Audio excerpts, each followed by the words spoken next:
Okay, we are live. Hi, this is William Ramsey. Welcome to William Ramsey Investigates. On today's show, I have a very special guest, a returning guest. His name is John Hankey, and he's just finished a new documentary. The title of it is Breakthrough: JFK Murder Solved. He's been on my show a couple of times. We talked about his excellent series titled Dark Legacy. There's a part 1 and 2.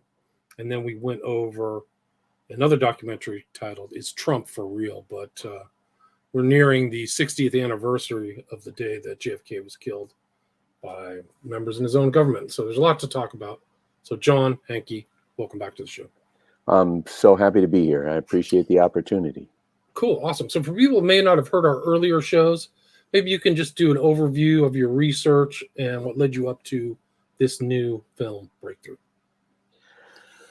Well, I've been at it for 50 years, and I guess you don't need to go through all the zigs and zags that I've been through, but probably 20 years ago, I'm driving down the street and I listening to a Pacifica radio station, and the guy mentions how the Nation magazine had printed this article by Joseph McBride in which he cited a memo signed and written by J. Edgar Hoover 5 days after the assassination, describing how the FBI had given a report to the CIA on the CIA's misguided anti-Castro Cubans. And in this memo, Hoover mentions down at the very bottom that this report was given to Mr. George Bush of the Central Intelligence Agency. And at the time that McBride saw this, Bush was vice president, was running for president, and no one had ever heard that he had been a member of the Central Intelligence Agency before, except for when he was the head of the Central Intelligence Agency. Anyhow, that set me. Bush said that it wasn't him that was being referred to, and this McBride, the author, investigated and found that nope, that was him. And in addition to it, she asked Bush, "Well, where were you if you weren't the guy who was going into FBI headquarters to talk to them about their misguided anti-Castro Cubans, that is to say, the Operation Mongoose people? Where were you?" And Bush says, humana, I was somewhere in Texas. And he always claimed that he didn't have anything to do with the CIA before he was the director of the Central Intelligence Agency. So that I made this movie 2005. What is that? 18 years ago. It was originally called JFK2, The Bush Connection, and has been reissued with the name Dark Legacy, but with essentially the same content. What's happened in the last 10 years? Well, I retired 8 years ago, and I had time to dig and dig and dig. And in that original video, which is, as I say, Dark Legacy, you can find it on Amazon today.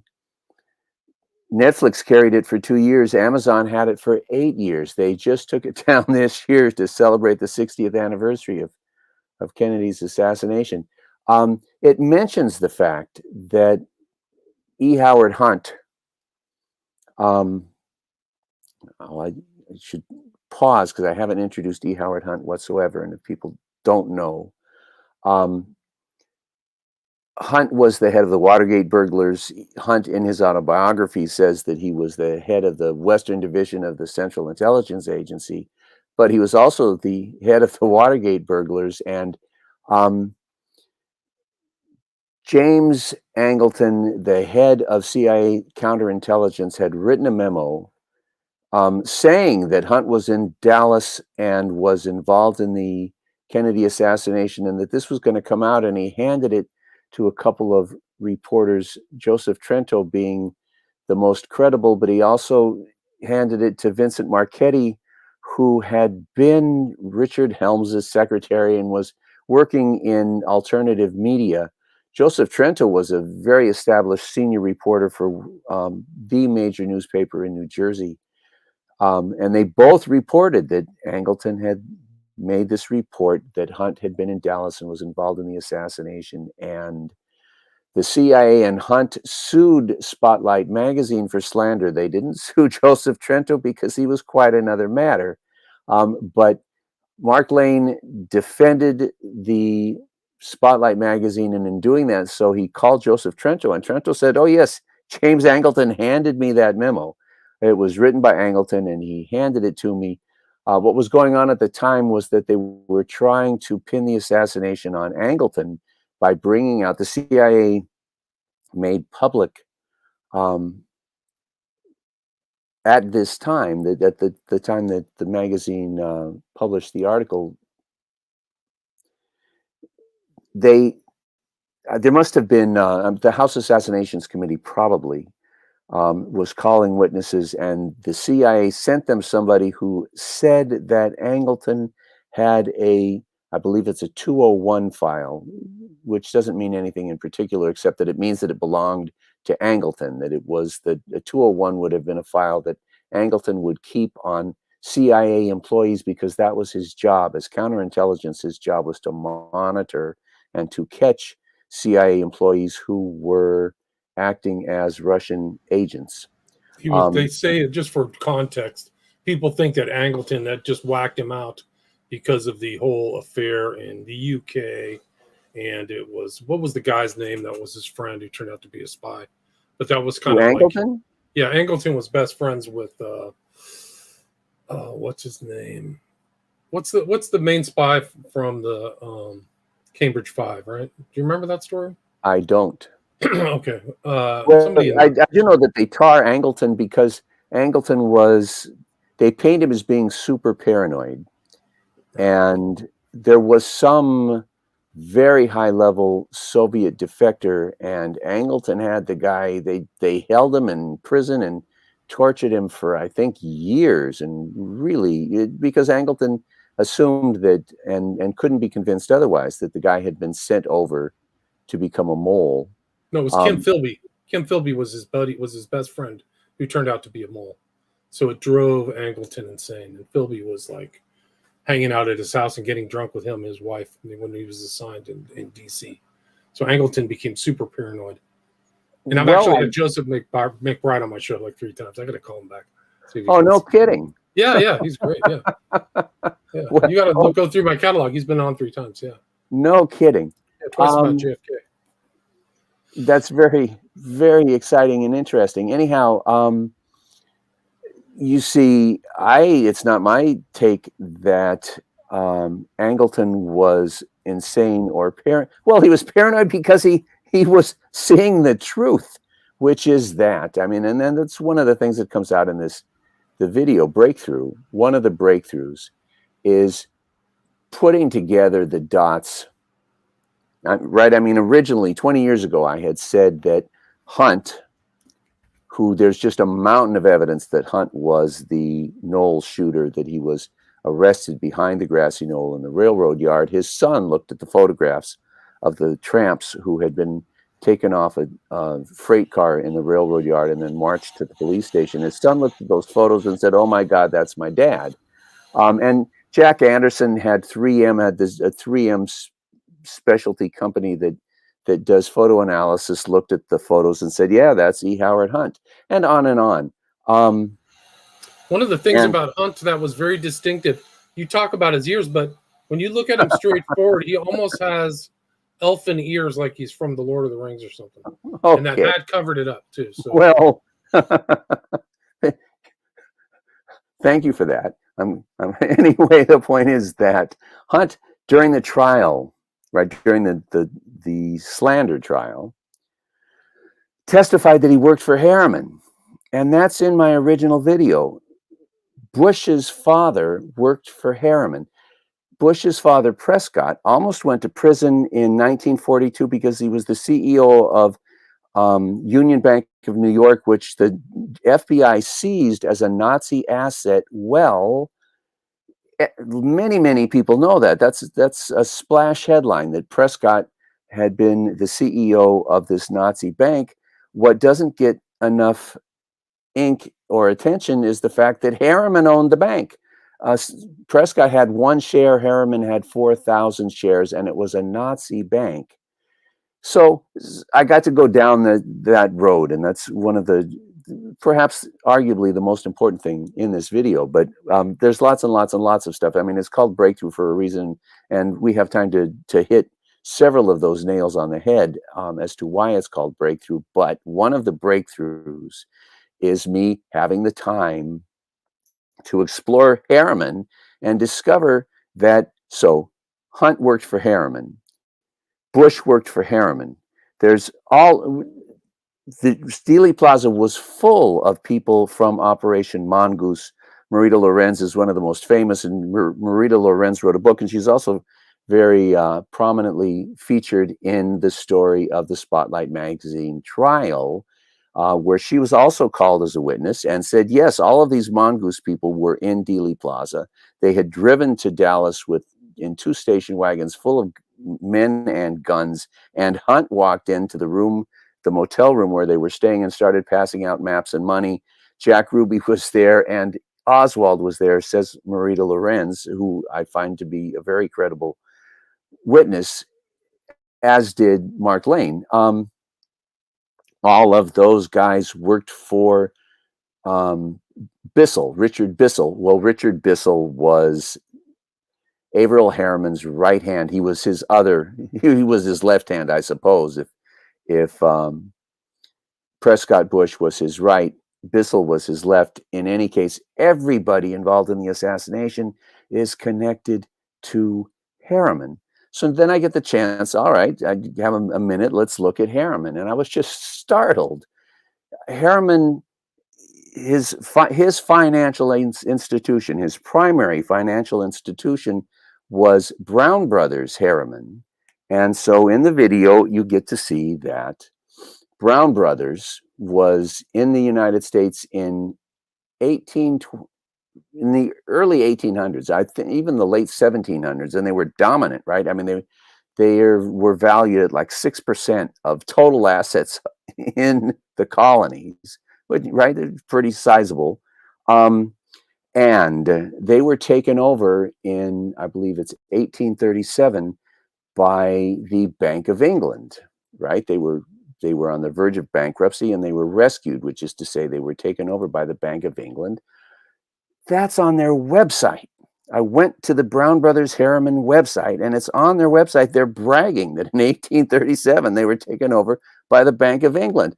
Well, that's fairly reliable, right? I think we can accept as given that Brown Brothers Harriman was an asset of the Bank of England. Well, you find out, and in fact, it's notorious that in 1825, Nathan Rothschild took over the Bank of England, so that you can draw a big, fat black and white line from the Rothschilds to Harriman to the Kennedy assassination.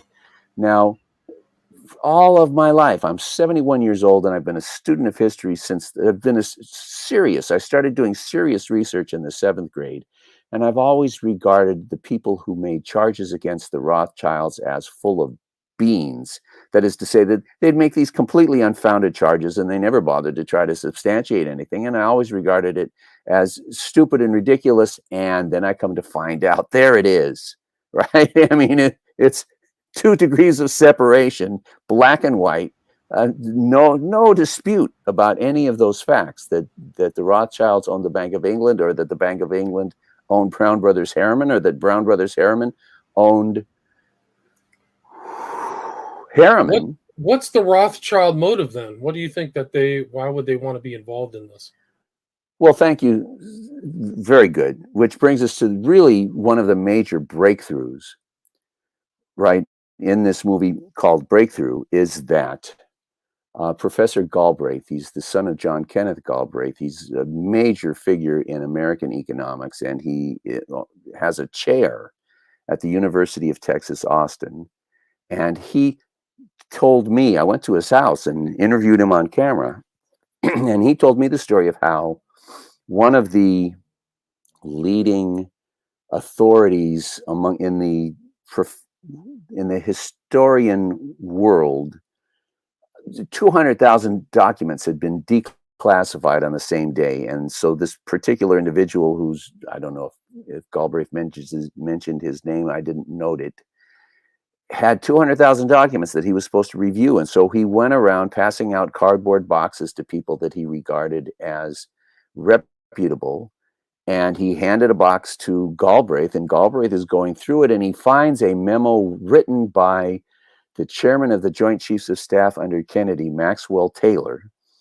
And in this memo, dated October 6th, Maxwell Taylor says to the Joint Chiefs, Kennedy has ordered that we begin planning today for the complete withdrawal of all U.S. personnel from Vietnam by the end of calendar 1965. I'm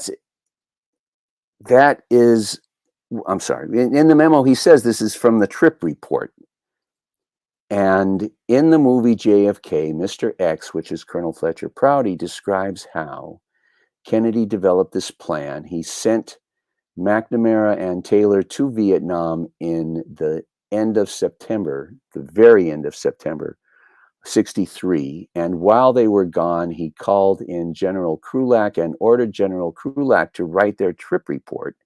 And Krulak recruited Proudy to write the trip report. And the direction was the trip report would recommend the complete withdrawal of all U.S. forces from Vietnam by the end of 65. And in the movie, Mr. X and Proudy, if you find him talking about it, they prepared the trip report. I don't know how many pages, big fat thing, red leather cover, and they flew it into Hawaii. And when Taylor and McNamara landed in Hawaii, they were handed this trip report, and they were ordered to be familiar with it and to present it as their own. And they flew back into DC, and they did present it as their own. And so, two things. Galbraith found this memo that establishes that Kennedy had made that decision, that all troops would be out by the end of 65. And the memo says that this language is taken from the trip report. Well, if you find the trip report, that language is not in there. It has been removed. But Proudy says he put it in there. Taylor says it was in there. It has been removed. So why did they kill him? The Rothschilds are big pharma. The Rothschilds are the military-industrial complex. They are the international military-industrial complex. They own the military manufacturing in England and France and Italy and Germany and the United States, and they profit from all of it. Of course, they go to great lengths to hide that fact, but I'm here to allege it. And in any case, why did they kill him? That's the reason that they killed him. Because he was stopping the money flow of war. Oh, absolutely. Oh, you have no idea. And it's in the first 5 minutes of the video. Is Kennedy speaking at the United Nations, and this is just extraordinary. I'm going to have a sip. Yeah, no, it's interesting because you show he's not even talking about peace. He's talking about total disarmament, right? Complete, all weapons and all armies. That is an exact quote. You get to see him say it. That, I mean, the thing is, right, in the missile crisis, Kennedy and Khrushchev both realized this is not the way to go. The way that we're going, the way that we're operating is, we have come within a hair's breadth of killing everybody in the Northern Hemisphere, certainly, and maybe everybody on the planet. And so this confrontational approach has to be abandoned. And, you know, it's a very, very famous speech from Kennedy's speech at the American University a few weeks before, that the Russians and the Americans both value their children's future. And on that basis, we should be able to negotiate peace, says Kennedy. Well, if you can negotiate nuclear weapons, says Kennedy to himself, why can't you negotiate all weapons? And, you know, we're taking food from the mouths of hungry children in this country because we don't have the money. Well, if we stopped spending money on weapons, imagine the good things that we could do for the population. So you get to hear this Kennedy's speech, which says that we are in negotiations today with the Russians to begin step by step the negotiated settlement that will be required to eliminate all weapons and all armies. Well, they killed him. And do you know Jeffrey Sachs? Sounds familiar. That name sounds familiar. He's a big-time Columbia professor, and you know, we could spend 20 minutes talking about him and the stuff that he's done. The Lancet hired him to head their investigation into the origins of COVID, and he had an article in the Atlantic in which he said COVID originated in American labs.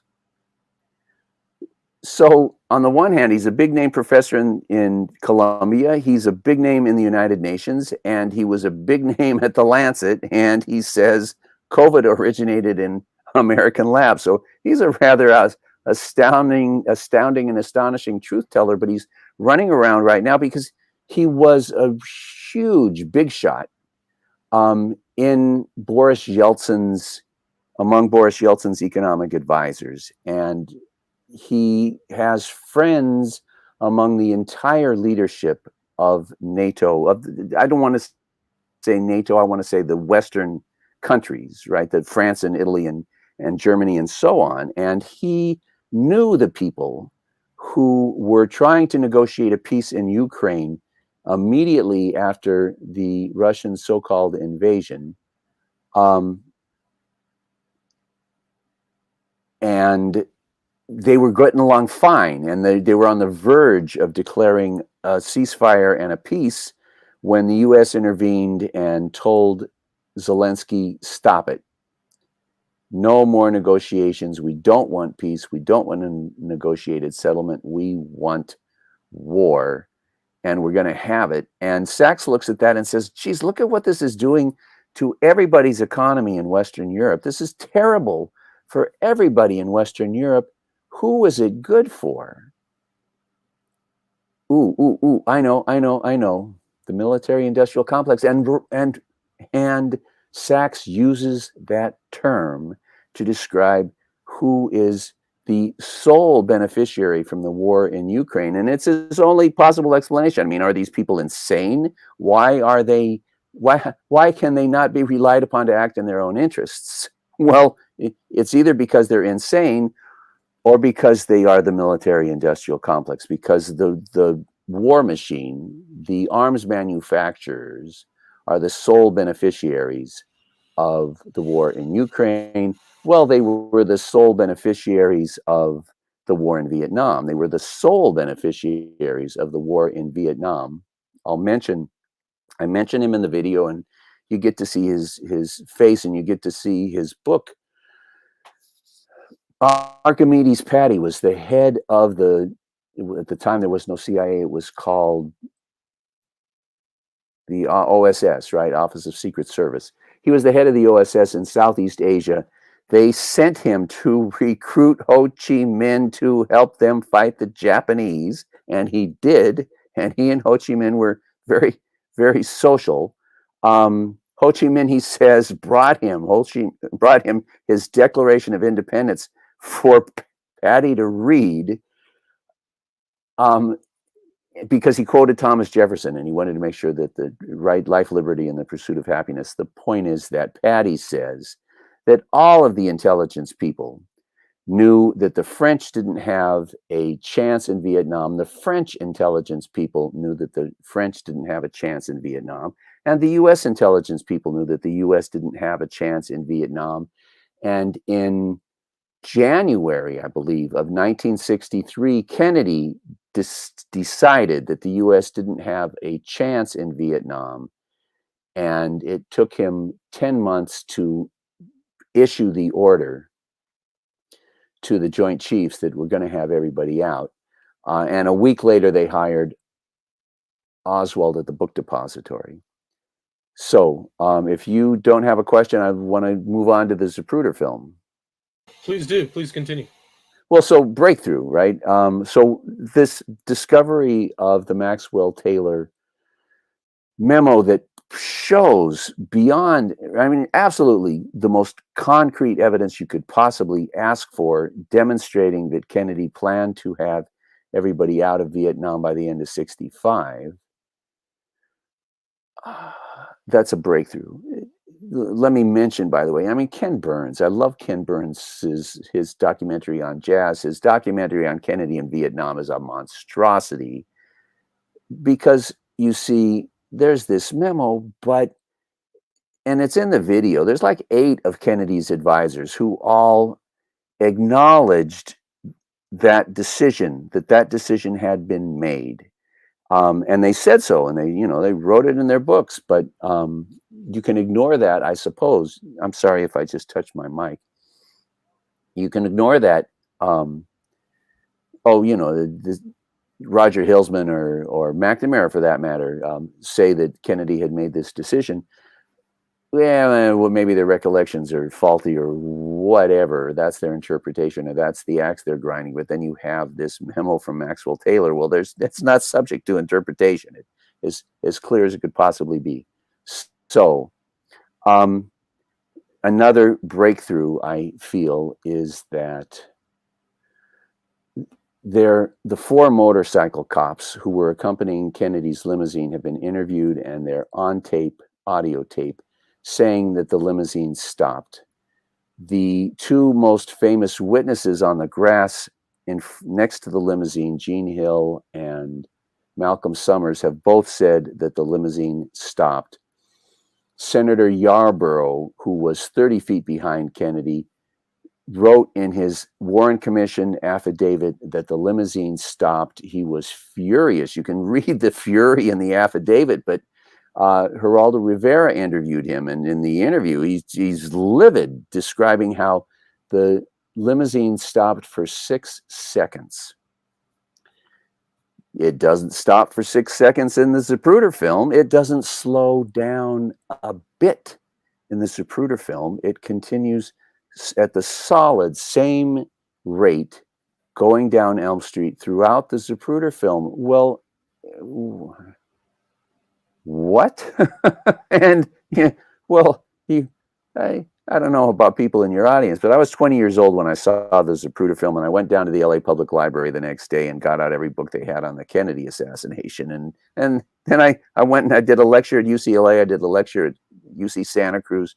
Right, my career began watching the Zapruder film, and I come to find out that this film has been very, very fundamentally altered. However, the reason that the film, and let me say, I suspect Mark Lane is the guy who illegally made copies. He got the copy from Garrison, the attorney in the movie JFK, and Mark Lane made copies, and he sent them to everybody he could think of who made copies, and sent them to everybody they could think of, and one of those found its way into my hands, and I saw it anyhow.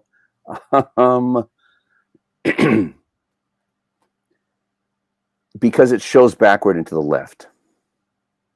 It shows that Kennedy was shot from the front. And, well, is that a fraud? Well, no, because all of the doctors in Dallas say that Kennedy had 2 entrance wounds, one in his throat and one on the right temple, and he had a giant exit wound in the back of his head. Well, that's that's 2 shots from the front.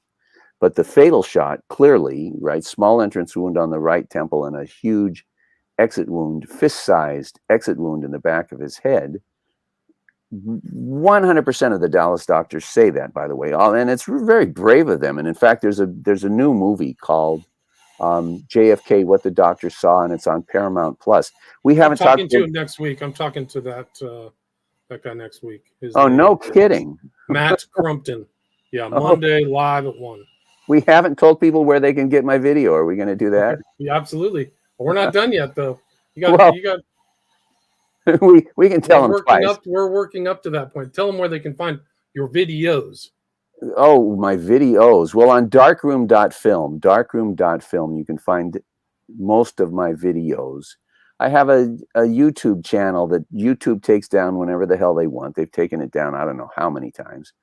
But if if it's up when you go to look, you may be able to find it. They also make it so that you can type in the name of my video and it won't come up. That's one of Google's favorites. And you type in my name and the name of the video in quotes, and it doesn't come up. You can see a 4-minute trailer on Vimeo for free, and for 99 cents you can watch it. And I think it's $4 to download it.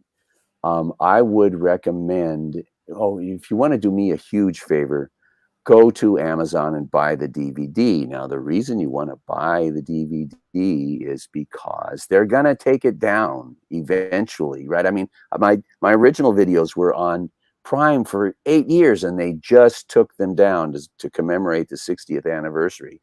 So I think this is something that you want to have a hard copy of on your bookshelf. And if you Google, how do I transfer a DVD to my computer, it'll tell you. And it's very, very, very, very simple. You open up the DVD and you pull out the correct file and stick it in your hard drive, and it'll play as if it were a DVD, So you get to steal it with zero loss of quality, right? You have 100% of the quality. So shall we move on?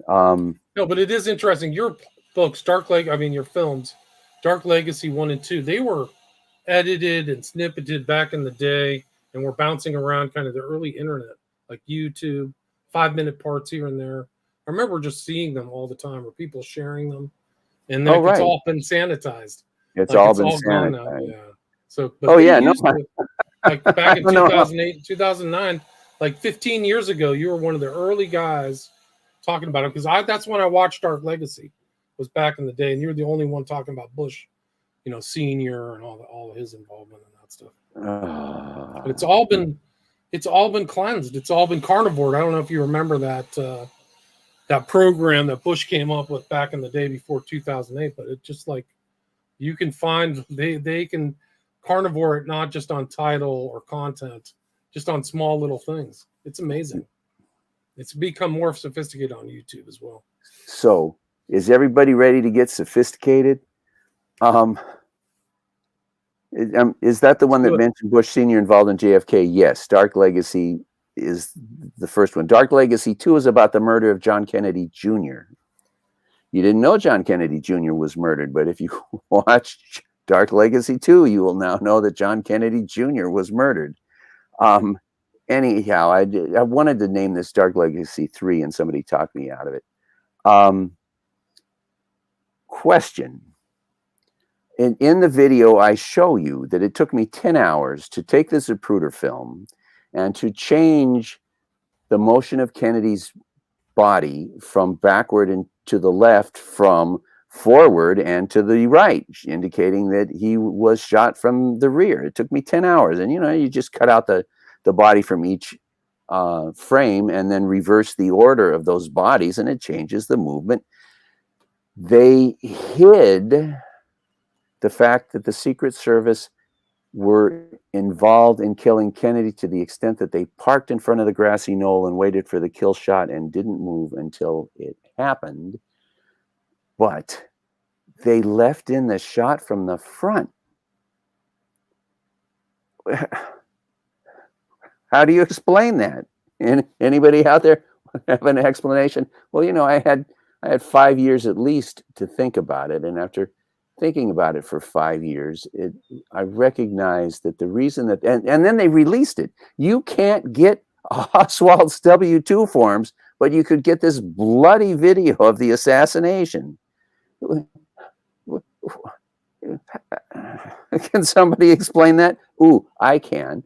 They released the video of the assassination because it's a psyop, right? It's a psychological attack on your consciousness, showing you this video because they want you to blame Johnson and the Warren Commission. It exposes Johnson and the Warren Commission as being liars. So I vote that we talk about Johnson for a minute and then go on to the shooters. Yeah, let's do that. I'm open. Okay, good. Now, I'm 71. I got chased and gassed and clubbed and arrested protesting against the Vietnam War. I got drafted and I refused to go. I was facing prison, but they gave me an alternative service, and I got to do public service for practically $200 a month instead of going into the military. The point is that if I hear Johnson speaking about Vietnam today, I get viscerally ill, physically ill. It's right. I'm conditioned to hate that guy. And in addition to which, when I saw the Zapruder film, I then, as I mentioned, I went down to the library and I got everything that anybody had written, which was mainly Mark Lane and Jim Garrison at that point. But there were people who mentioned, and the movie JFK mentions, and the movie JFK is just, I'm take my hat off to Oliver Stone. That movie is so good in so many ways. The part about Johnson is terrible. It's so wrong. After Kennedy was buried, Kennedy was buried in the morning on Sunday, and in the afternoon, Johnson had a meeting with his National Security Council, and he handed them National Security Action Memorandum 273, NSAM 273. And I had people, and Stone is one of them, who will tell you that in that document lay the Vietnam War. That's an exact quote from the movie JFK, and it's the opposite of the truth. In that document, Johnson says that he hereby endorses Kennedy's October 6th plans for withdrawal. Right. The Maxwell Taylor memo that Professor Galbraith found is October 6th. So it's very, very, very explicit in endorsing Kennedy's plans to get out of Vietnam. Now, Johnson was sitting next to Yarborough. Johnson saw the limousine stop and wait for the kill shot. Johnson got a phone call from the next morning. McCone calls him up, the head of the CIA, and says, Oswald was working for the Russians. We have a tape of Oswald at the Cuban embassy talking to a Russian commissar about killing Kennedy. And 20 minutes later, and this is all in the government record, 20 minutes later, and at the Johnson Library, 20 minutes later, Hoover calls Johnson and says, the CIA is lying to you. I have the tape, says Hoover. That is not Oswald on the tape. It's very clearly not Oswald on the tape.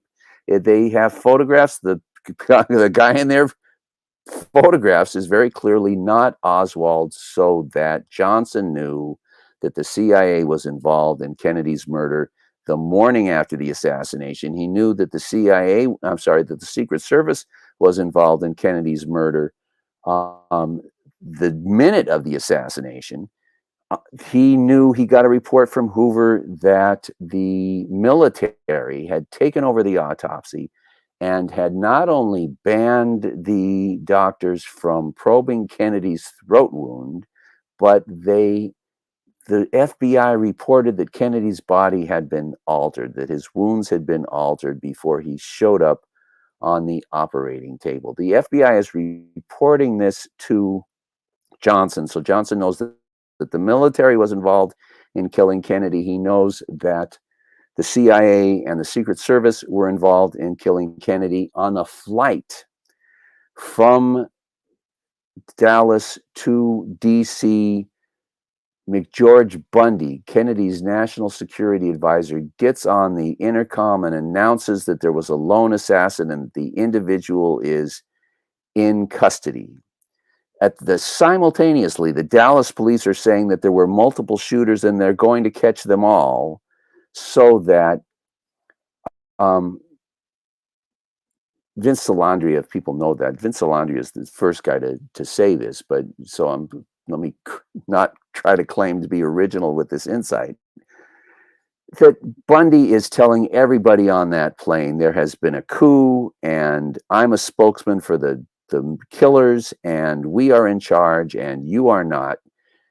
And this is Friday, Saturday. 2 days later, Johnson confronts these people and hands them NSAM 273 saying, there are no changes to Kennedy's plans to withdraw.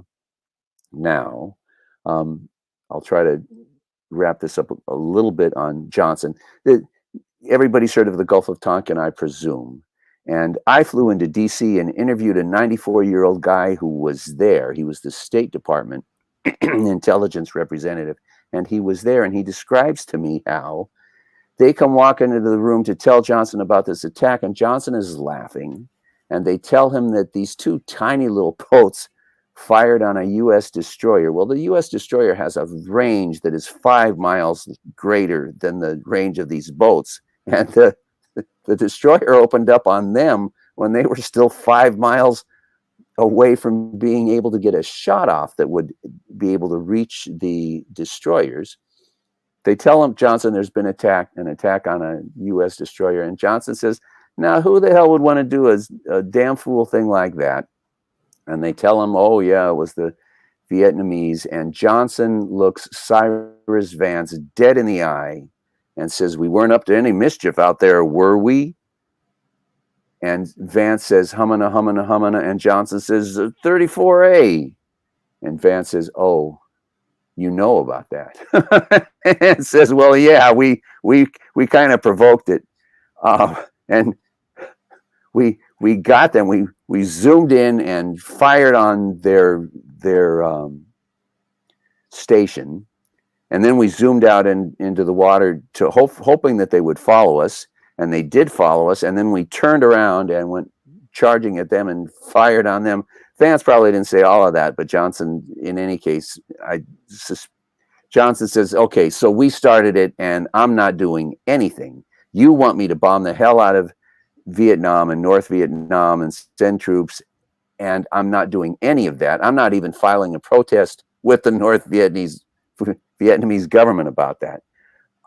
So my point is that, well, and in 1961, Kennedy sent Johnson to Vietnam, and it's in the video. You get to see the document. Johnson came home and wrote a memo to everybody saying, under no circumstances should we send troops to South Vietnam.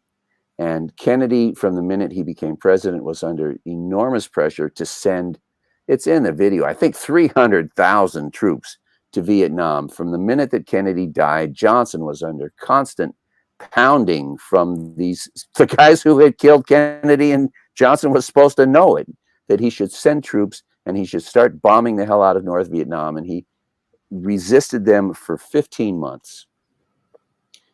On Christmas, which would have been, I don't know, 65, I'm guessing.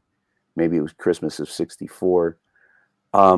Maxwell Taylor, who is now the U.S. ambassador to South Vietnam, writes Johnson a letter saying, oh, yeah, I mean, you know, we need to bomb these guys and send troops. And because they have blown up one of our bases. And Johnson writes back and says, I'm not going to get us involved in a major war because you guys can't defend your own bases.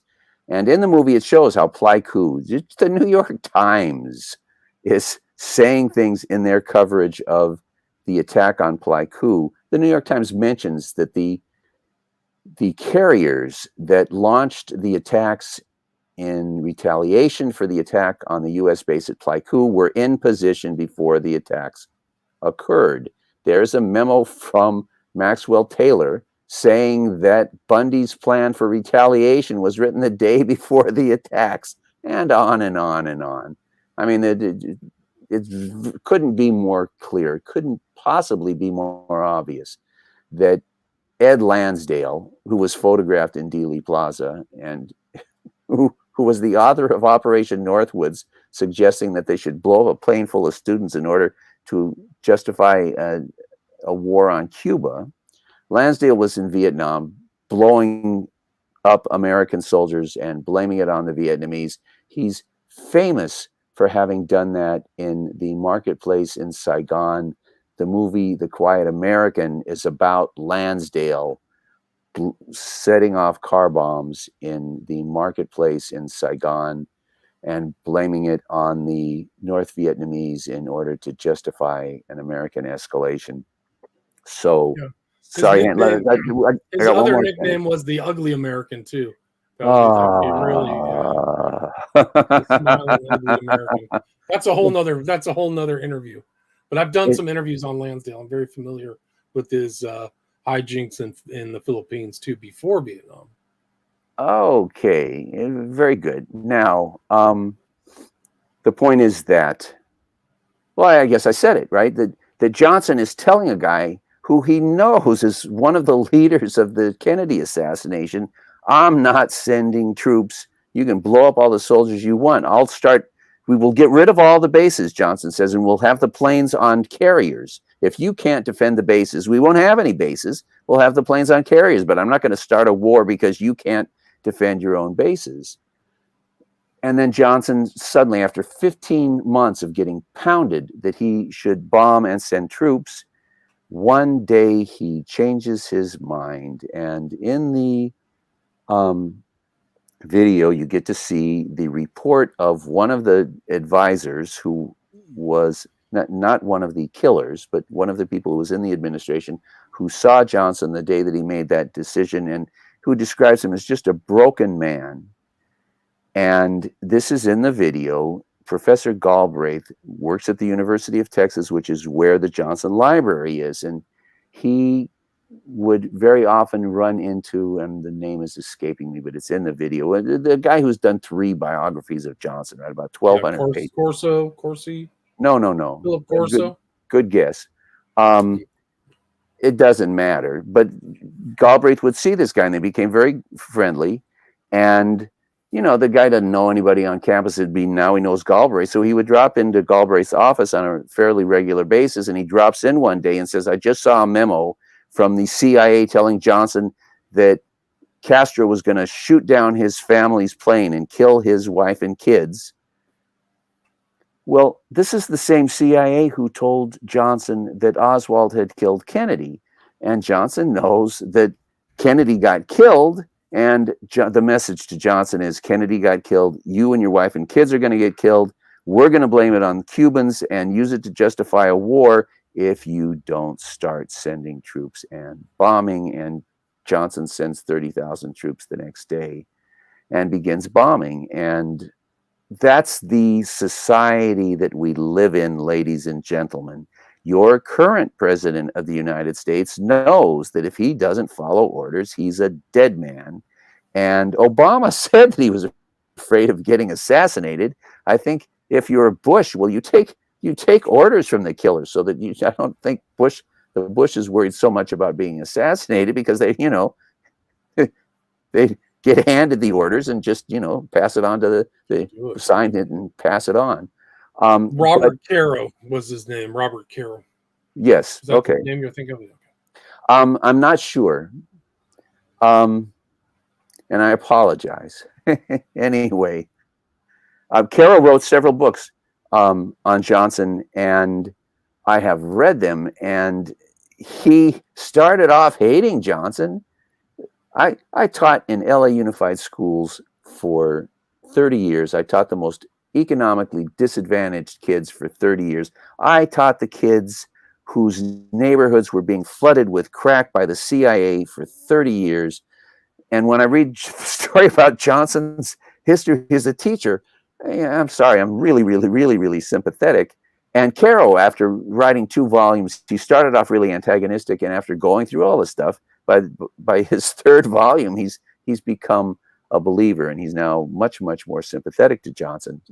We're talking about nothing. Let's talk about shooters, yeah? Unless you want to. Yeah, let's do it. Yeah, let's do it. Shooters.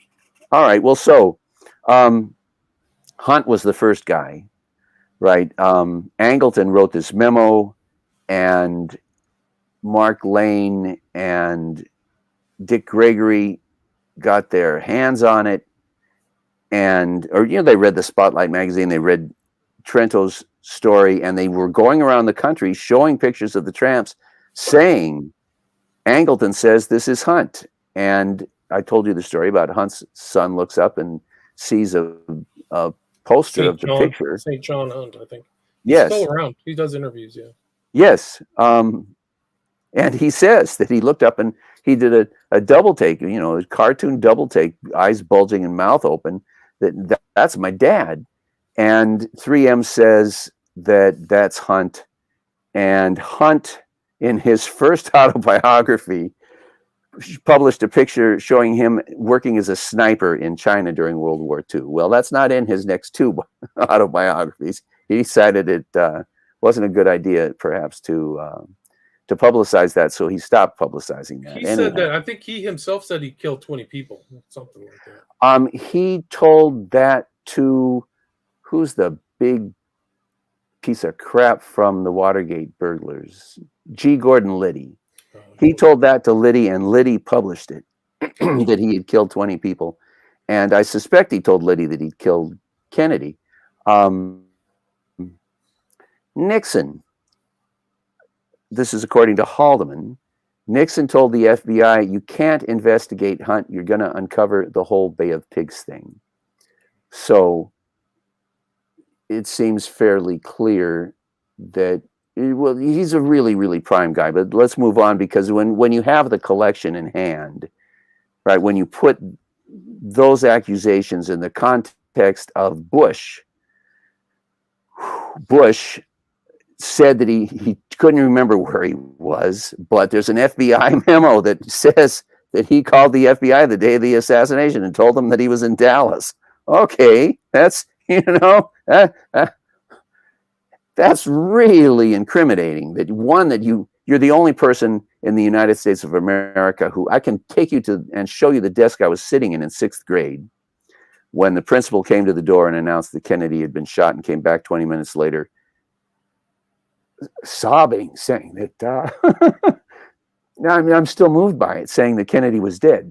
Anyway, everybody can, right? I tell you that story, and I'm moved to breaking up about it. I remember where I was when the Challenger blew up. Like they, well, for example, right? And saw that. That's another big. Me too. 9/11. Yeah. Oh, yeah. All right. But so John Bush doesn't remember, right?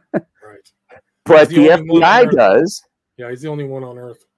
But the FBI remembers, and if they forget, that doesn't matter, because they wrote a memo about it. The guy's name is Kitchell. If you Google Kitchell and Bush, you'll bring up the memo. And Bush, his CIA cover was that he was an independent oil man from Houston. That was his CIA cover. There's all sorts of evidence showing that he was working for Operation Mongoose in the Caribbean. From probably from shortly after the Cuban Revolution.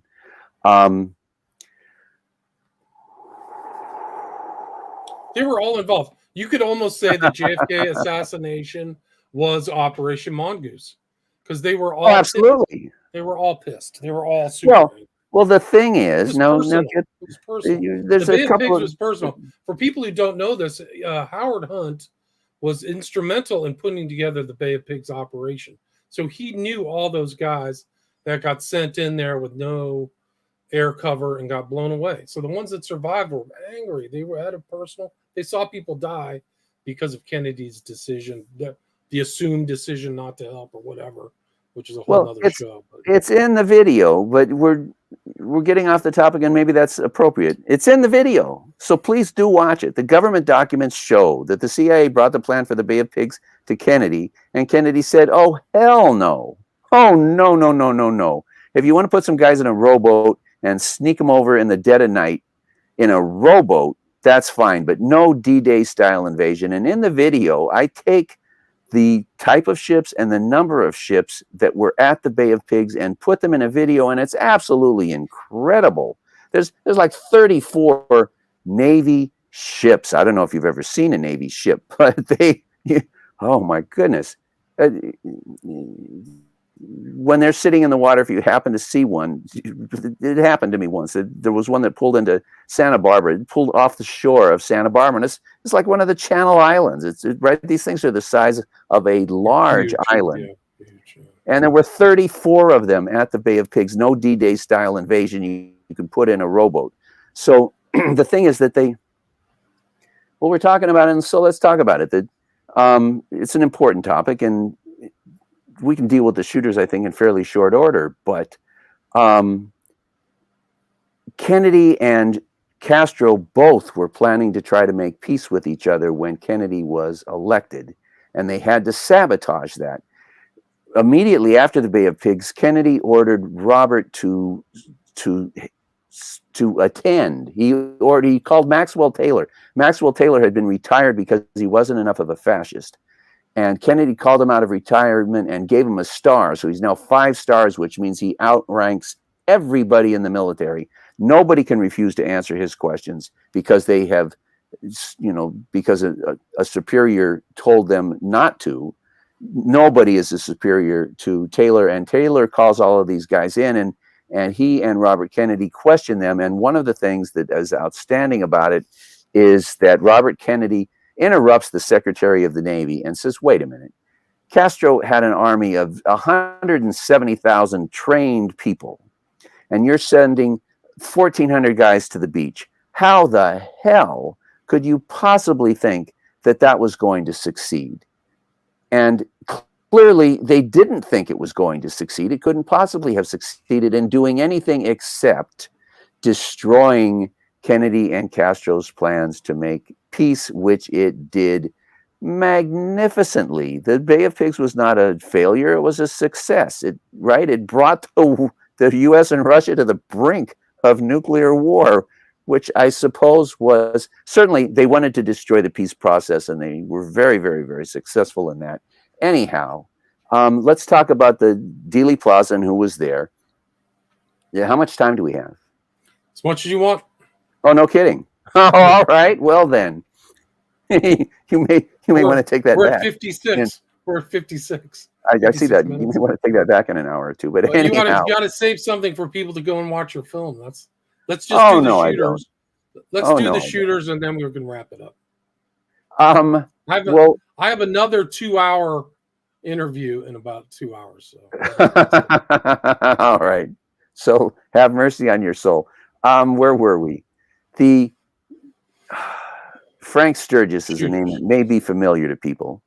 He was one of the most famous of the Operation Mongoose people. And he told Marita Lorenz, she told him when Hunt left the room, it was clear to her that they were going to be killing Kennedy.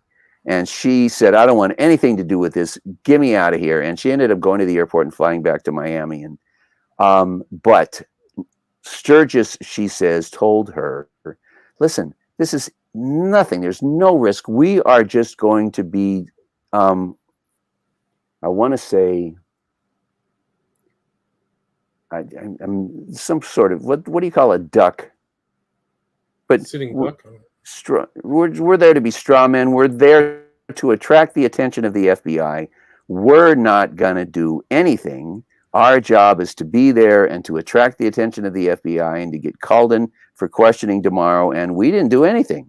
We're innocent. They can't put anything on us. We're not going to be doing that. And the Mongoose people were absolutely notorious. The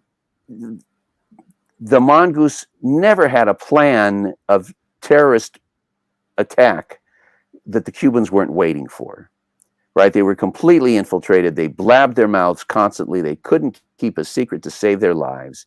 And they were not going to be trusted to be firing shots at the president. And they couldn't hire a professional shooter because every professional shooter understood that if they took that job, they would be murdered that night and would certainly not see the sun come up the following morning. So that they had to get the head of the CIA Western Division, Hunt, to be on the knoll. Now, the deputy of the year in Dallas in 1962 was Roger Craig. And Roger Craig wrote an article. It's on ratville.com. It's, in any case, if you get the video, and this is a real hot tip for your audience. If you see something on the screen of a video, a newspaper article, hit pause, copy it down, and copy down 5 words and Google it, and you'll be able to find the original if it exists. If it's a bona fide document, you'll be able to find the original. So, yeah, Roger Craig, who suspiciously eventually died. I think there were like 2 attempts on his life. He was shot. He was murdered, shot on a street corner. George Bush's political career depended on him getting shot, is my understanding. Well, Roger Craig tells the story and wrote it and published it that his uncle was a detective, Detective Vaughn. And, you know, you don't get to be a detective by being an idiot. You get to be a detective by being the best of the patrolmen. And Vaughn was in Dealey Plaza, as was Roger Craig. And Vaughn was in front of, or he went walking by the Daltex building, and the crowd was just extremely agitated. And they grabbed Vaughn and they handed him this guy and said, this guy came running out of the building. Shots were fired from that building. This guy came running out of the building. Look at his face. He looks guilty as hell. You need to arrest him. And Vaughn said, all right. And he grabbed the guy and he's walking into the police station. And on the way across the street, Vaughn says, so what are you doing in Dealey Plaza? What are you doing in Dallas? And the guy says, oh, I'm an independent oil operator from Houston.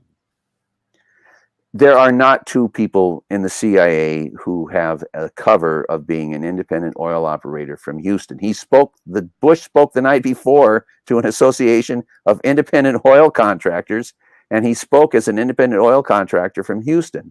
That almost undoubtedly was Bush. You can't come up with a reasonable explanation for how that could have possibly been anybody else. There is video. It's in the National Geographic. It's a DVD. The National Geographic is being promoted on Hulu right now, with this lone nut garbage poison. I mean, single bullet theory and all, right? All this. No, they're still pushing it. They're still pushing it. Well, you know, in 200 years, I'm not going to be around to say that they're lying, and who's going to tell that story? It's one of the things I've come to understand, that these guys' timelines, the Rothschilds. A student of mine sent me this document, absolutely beyond unquestionable authenticity of this document, showing that in 1829 the Rothschilds demanded that the Sultan of Turkey hand them Palestine, and the Sultan of Turkey said, no, thank you very much. But 1829, so they have a very long timeline in terms of grabbing Palestine and turning it into Israel. And the document that I'm talking about says that they wanted to grab Palestine and turn it into Israel, that it describes Zionism without using that word. I don't think it had been invented when this report came out. But so these guys have a very, very long timeline. Anyhow, the National Geographic shows video. Somebody sent it to me and said, Galbraith sent me a still from it and says, you recognize this guy? And I said, sure, that's Ted Shackley. Ted Shackley sat at the desk next to Bush and Hunt in the Operation Mongoose office. And this is a guy being arrested outside the book depository, says the narration of the news people showing you this thing, so that the leaders of Operation Mongoose were the shooters. They were the only people they could get to be the shooters. And Hunt was a sniper, so they figured he was good. He'd be the guy on the knoll. And David Morales was Shackley's first assistant, number one assistant. He was the most important operative in Operation Mongoose.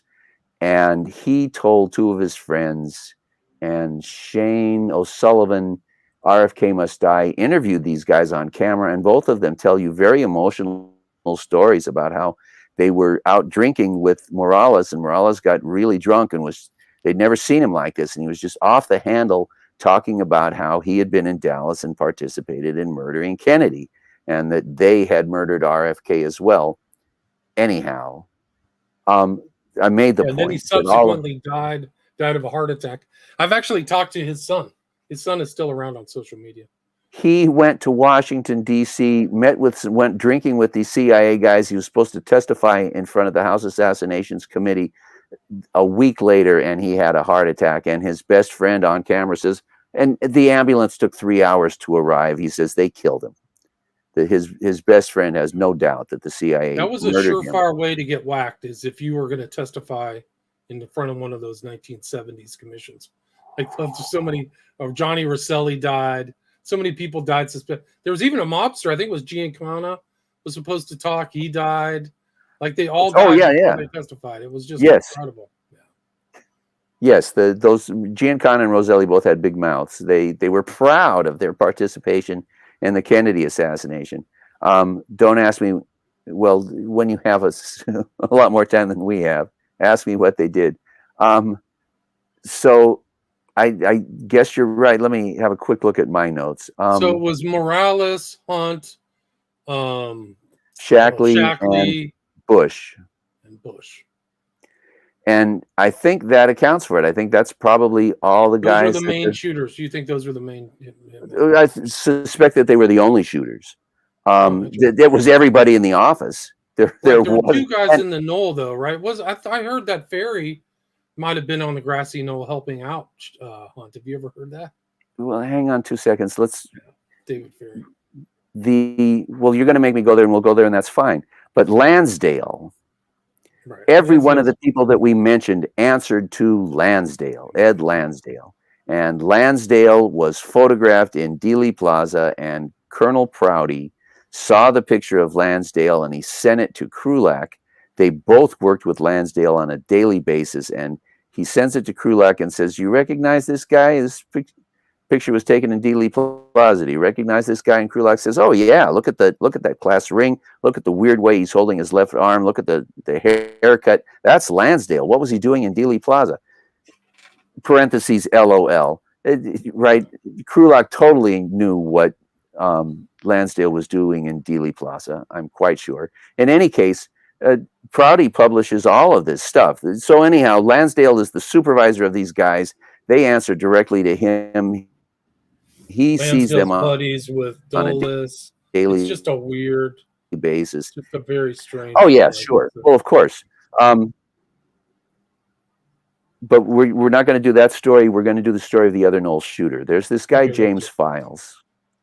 You've certainly heard of James Files. Yeah, but didn't you say he was a stooge? He's fake. Oh, absolutely. Duh. But well, except that there's somebody sent me a flyer. There's a 2-day event in Dallas on the 22nd and 23rd. Maybe it's the 21st and 22nd, featuring Files for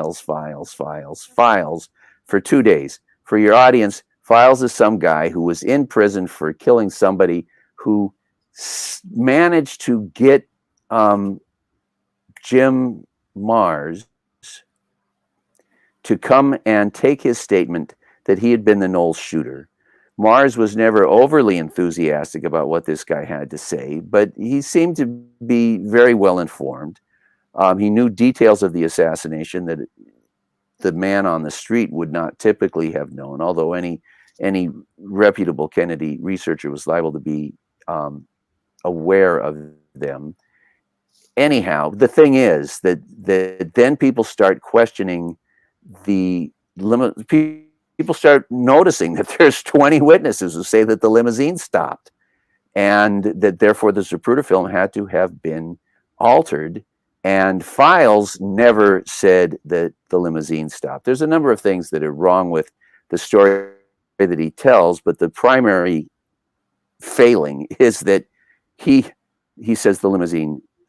He fails to mention that the limousine stopped, and he says he was the only one on the knoll. Now, so he's lying. He says he was in the room with Marita Lorenz. She doesn't mention him, but he says he was in the room with Marita Lorenz, and that Oswald was there. And I forget whether he says he was working for Nicoletti or Roselli. I can't remember, and I refuse to check because the guy disgusts me. So he's in prison telling the story, and after he finishes telling the story, they let him out. They cut 10 years off his sentence and let him out for good behavior for saying that Hunt is innocent. Good behavior, right? He says, and how blatant is that? There's tons of opportunists in almost any environment, genre, JFK, UFOs. If you're sitting in prison and they offer you 10 years off your sentence to say that you killed JFK, are you going to do it or not? Well, I don't know.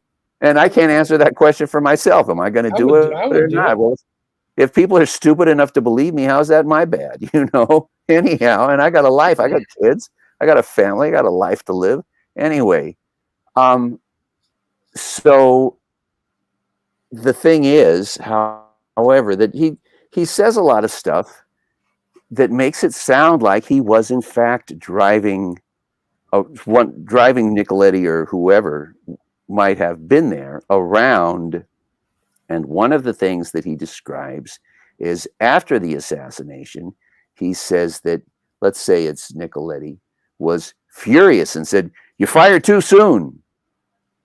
And Files claims he blew Kennedy's brains out. Why would Nicoletti say that he fired too soon if he had blown Kennedy's brains out? That doesn't make any sense.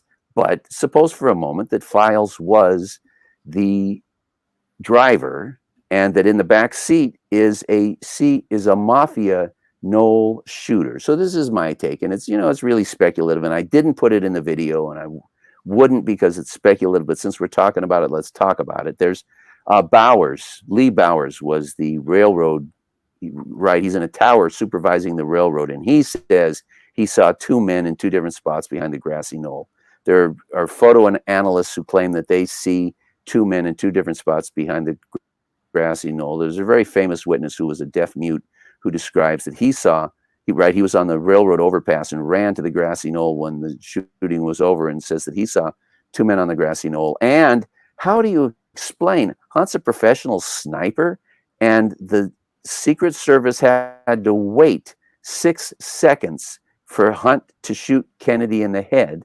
What sense does that make? Well, I'm going to explain to you what sense it makes, which is that I think the way I put the dots together is that the CIA had a mafia shooter on the knoll, and that the guy was, if he had been a professional, he wouldn't have taken the job, but he was a lower ranking idiot.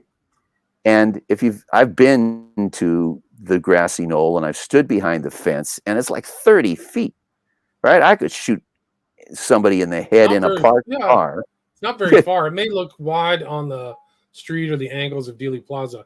It really isn't that far. It's not far to the car. So you didn't need a marksman.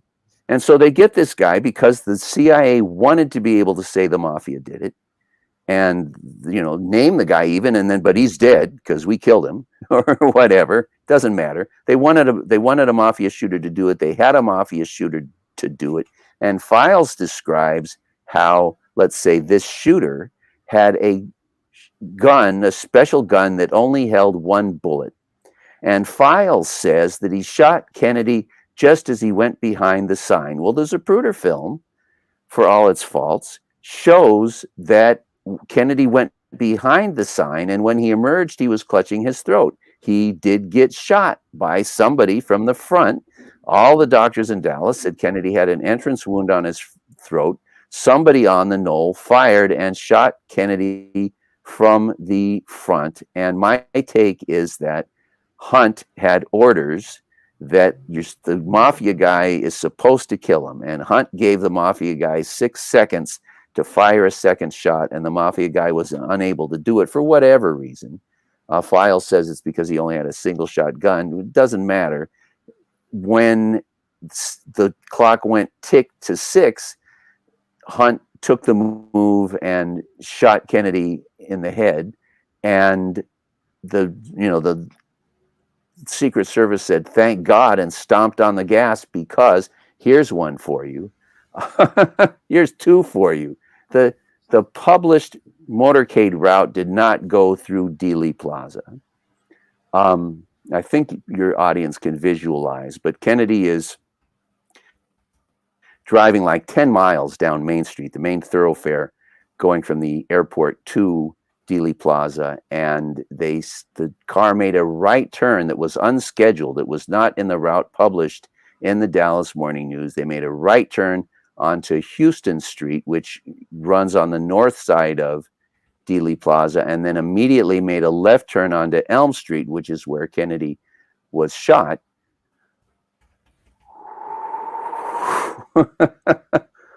And why am I telling you this story? I've lost it. Anyhow, I forget.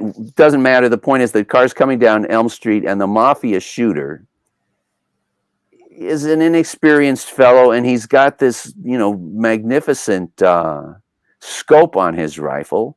And when Kennedy is way the hell down the street, it's an easy shot. The cars going very straight and very slow because they know that they wanted Kennedy to get shot from behind and killed from behind so they could credibly say Oswald did it. But it's a very, very, very difficult shot, as any number of people have shown. The movie JFK. If Oswald really did it, he would have shot him while the car was traveling towards the book deposit. Yeah, absolutely. Absolutely. There would have been no reason whatsoever to wait until the car had turned the corner. Yes, of course, you shoot at him when he's coming towards you, and if you miss, you get a shot from closer, rather than if you miss, you get a shot from further away. Anyhow, the point is the mafia shooter, being inexperienced, shot too soon, being inexperienced didn't account for the action of gravity on the bullet over that much, about 100 yards, and the bullet fell from what would have hit Kennedy in the right eye and hit him instead in the throat. And then this idiot didn't know what to do. Well, so now we can explain why Roselli or whoever it was in the car with Files driving was mad at the Knowles shooter, because that guy did shoot too soon. And because he had this stupid rifle, he couldn't shoot a second shot.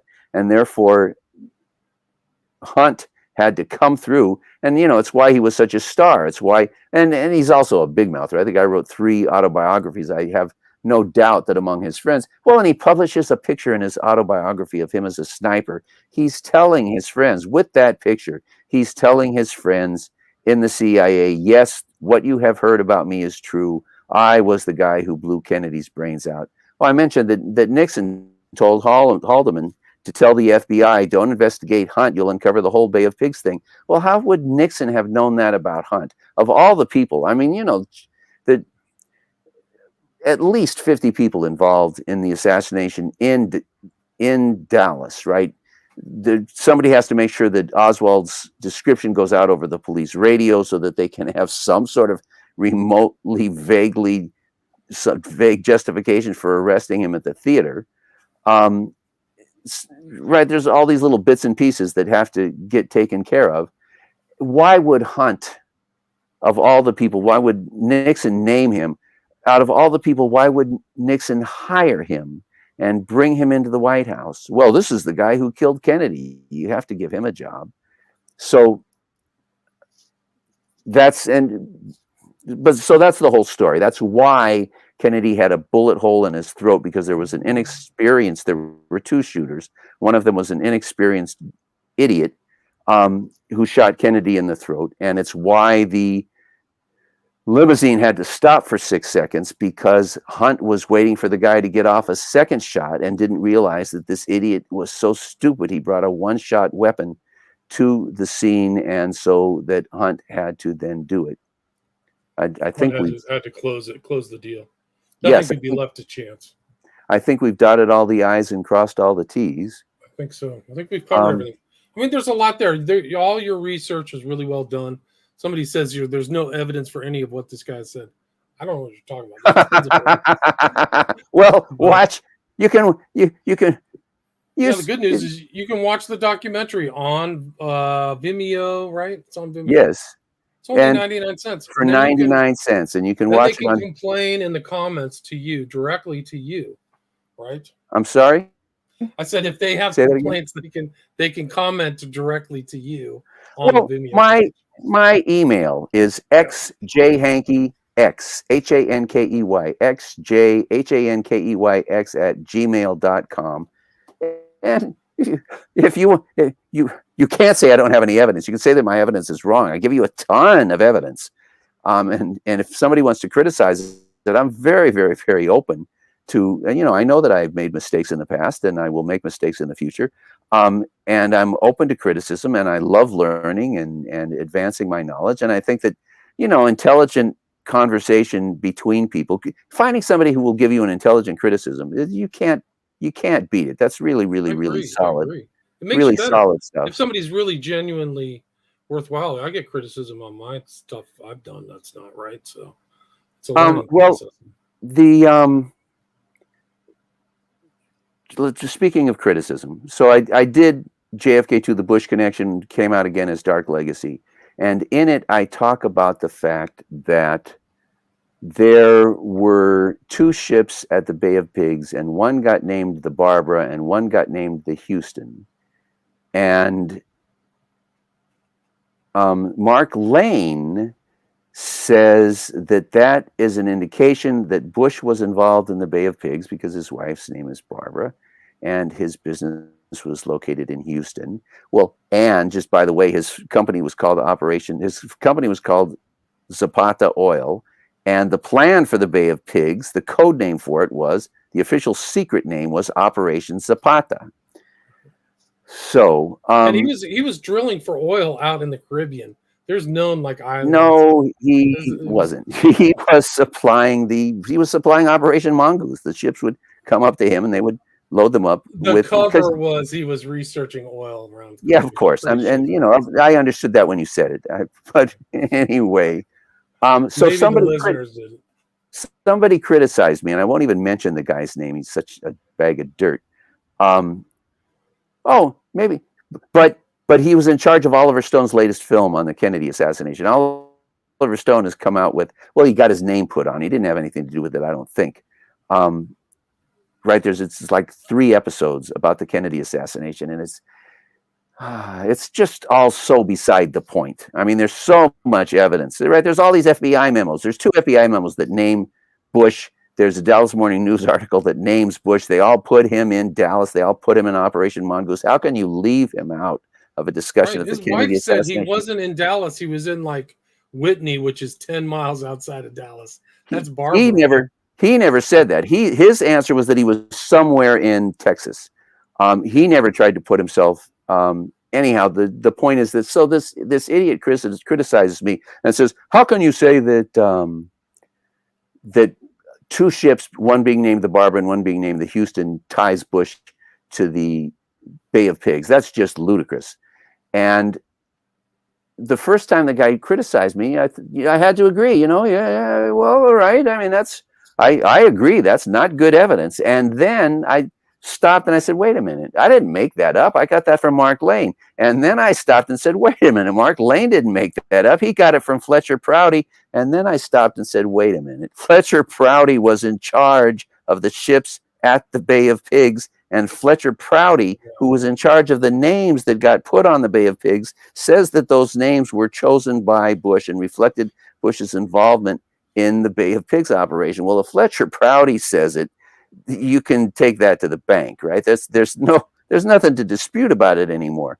But so I hadn't had that thought process until this dirtbag said that was bad evidence. That it's not a good argument to say that the names of the ships tied Bush to the Bay of Pigs, and he was absolutely right. For me to say it, it's not solid. For Mark Lane to say it, it's not solid. For Fletcher Proudy to say it is a lock. Fletcher Proudy knows who put the names on those ships on the Bay of Pigs, and he's either lying and saying it was Bush, or he's telling us the truth, which he is reputed to do well, right? And let's note, Fletcher Proudy is the guy. Yeah. There's people who've tried to take Fletcher Proudy apart, and they don't do a very good job. I bet that's right. Well, and Fletcher Proudy says he wrote the trip report that Maxwell Taylor quotes from, saying all personnel out by the end of 1965, and now we can corroborate that because Professor Galbraith found the Maxwell Taylor memo that has that exact language. Proudy said the most controversial thing he could possibly have said, and it turned out to be absolutely true. Right? I mean, he went out 20 miles on a limb saying something that every historian on the planet, all the quote unquote historians, the garbage merchants, say that Kennedy had no plan to get out of Vietnam. Oh man, just line them up. Yeah, they said Fletcher Proudy out of town on November 22nd, 1963. Didn't they send him to like the South Pole? Yeah, something. They sent him to the South Pole. Yeah, and they knew he wasn't part of the team. He wasn't part of the plan. Correct, and that's in the movie JFK. Yeah, I think they said that he said they already had Oswald in the papers before, like, he got the information from the U.S. or something. When he landed in Australia, they already had a bio There you of go. you write a 14-column bio of Oswald with pictures, That's right. and it was hours after the assassination, and he looked at it and said, "This looks like the kind of stuff I would do when I Right. was This is working for the." brilliant intel. Like that's another marker of intel, which is over the whole thing, is just strange occurrences and too much knowledge and too Well, much and foreknowledge. Proudy subsequently, he didn't say it in time for the movie JFK. He subsequently said it was Lansdale, the guy in the photographs, who sent him to the South Pole. Oh man, it was Lansdale. Interesting. Makes perfect sense. Um, The true ugly American, because it changed history, right? I mean, that's what we're talking about 60 years from the day. That really changed history. And we always talk, I mean, we lost oh, 50,000 people in Vietnam and tons of money. And all these other bums got rich. Johnson ended up dead with like $250 million in the bank. I But don't we believe always that's forget. true. Okay, I well, I don't heard he believe was that's super true. wealthy. I heard he was very wealthy. Well, his wife was a good businesswoman, and she owned a radio station, and she was a brilliant businesswoman. I'll look at his wealth. But my Well, point was leading up to something, which go is ahead. 2 million people in Southeast Asia died and Oh, had yeah, their hometown ruined and at bombed. least. So, yeah, it was a disaster for them. It's Um, directly tied to the death of John F. Kennedy. and I would suggest that the fact that Biden doesn't have a choice about supporting the war in Ukraine. I mean, what kind of an idiot would support the war in Ukraine? Would walk away from negotiations. And then let me make this point, which is that the United States sponsored a fascist Nazi bloodthirsty coup in 2014. Right in 2014, the stupid Ukrainian people had elected a guy who was friendly with the Russians, and so the CIA overthrew him and installed swastika-wearing Nazis who wanted to kill all of the Russian-speaking people in Ukraine. Nikita Khrushchev was from Ukraine and had nothing but warm feelings about his youth spent in Ukraine, and all of the border area of Ukraine that borders with Russia is completely dominated, to say the least, by people who speak Russian. And so these Nazis come in. Holy crap. Baba Yar, when I was an English student, there's a very, very famous poem written by Yevgeny Yevdushenko called Baba Yar about I think the slaughter in one day of 60,000 Jewish men, women, and children in Ukraine by the Ukraine Nazis. So these guys are not half Nazis. They are uber Nazis. And this is who the U.S. put into power. And the minute that they did Crimea, which is 100% Russian and has always been, when they were dismantling the Soviet Union, I don't know why, but Gorbachev decided that he was going to give Crimea to Ukraine. Whatever. And Terrible decisions. Yeah, terrible. Well, decisions. whatever. It does. It depends. It depends. I'm not sure it's a terrible decision until there's a coup, right? If there's a democracy, it might not be such a terrible decision, but there was a coup, and people will be familiar. The people of Crimea immediately said, we are now leaving Ukraine, and we're going to schedule an election to vote on it, and they voted on it, 99-1. They voted that they were leaving Ukraine, and they left Ukraine, and the Russians stepped up and said, and we're going to defend that decision.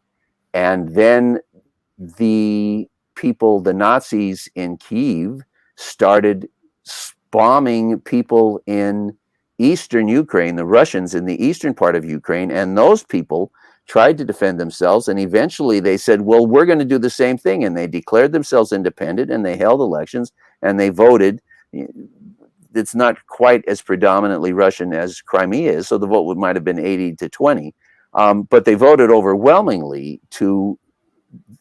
they didn't vote to join Russia, they voted to separate and to be their own country, so that the Russians didn't invade Ukraine. They didn't invade these separate countries. They were invited into these countries that had declared their independence from the Nazis in Kyiv and said, we want to have a democratic government. We don't want to have a fascist government.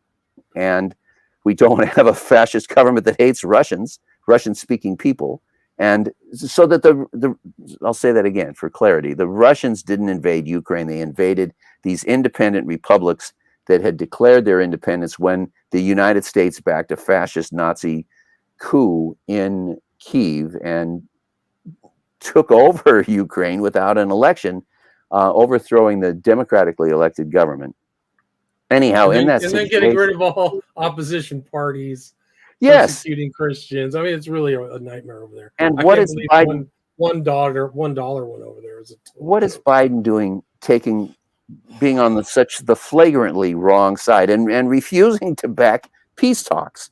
I mean, the Russians, right? The Russians, I've mentioned this. Jeffrey Sachs was talking to the German chancellor who was in the negotiations. And the German chancellor says, oh, yes, the Russians had agreed to withdraw, and the Russians had agreed that the UN would supervise elections, and people would vote, and they would vote to be part of Ukraine, or they would vote to leave Ukraine, and that both sides would honor the result of those UN supervised elections. And that was going to be the basis of the peace. And the US came in and said, you can't do that. We don't support democratic elections. We don't support democratic governments. What's the matter with you? We got to have a war and kill 600,000 people. Yeah. And the wounded. I mean, right. I know, I knew probably 20 people who went to Vietnam, and all of them came back messed up. Right. If you didn't get killed, you didn't come back with your mental health intact. And deeply affected. Yeah. No, and they spent $100 billion. I got to run. By the way, when LBJ died, it was $98 million. Where can people see Breakthrough JFK Murder Solved? Thank you. Vimeo, you can see the 4-minute trailer, which will tell you pretty much, it'll tell you a lot. 4-minute trailer is a long trailer. For 99 cents, you can watch it. For $4, you can buy it at Vimeo. Darkroom.film has several of my videos on them. All the ones that we mentioned, I believe, are up on darkroom.film. And I think you can see them for free if you sit through a couple of commercials. And in fact, I'm not sure they have the commercials set up to go yet. So today you get to watch them. And if you want to do me a favor, you will go to Prime, Amazon, not Prime, because they took all my stuff down from Prime. It was all up and they took it all down from Prime. But you can still buy the DVD. Buy the DVD and open it up and steal the file from inside and have it on your computer. So anyway, buy the DVD so that when they completely erase me, when they assassinate me and completely erase all my work, and you can get. They're going to memory hold this when you and me are gone. This will all be memory hold. Well, right, 100 years from now, you can will that DVD to your great grandkids, and they'll be able to watch it and know what the truth is. Anyhow. Oh, can you imagine if they can maintain the lie that JFK was killed by Lee Harvey Oswald? You have no idea. You have the War of 1812. In 1815, everybody in the United States knew that the Rothschilds had created the war in 1812 because James Madison wanted to have the United States government in charge of the United States Bank instead of the Rothschilds. You can find that if you look hard enough. You can find that story. You can find a book that's 150 years old. John, you know what? Yes. I'm going to cut this short. We'll do another show on the Rothschilds. You can prove that they're malefactors behind a lot of stuff. Okay. Thanks so much for having me, William. John Hankey, Hankey. Great to talk with you. Thanks for sharing all that information. Have a good one. Have a good weekend, everybody. You too. I got to run.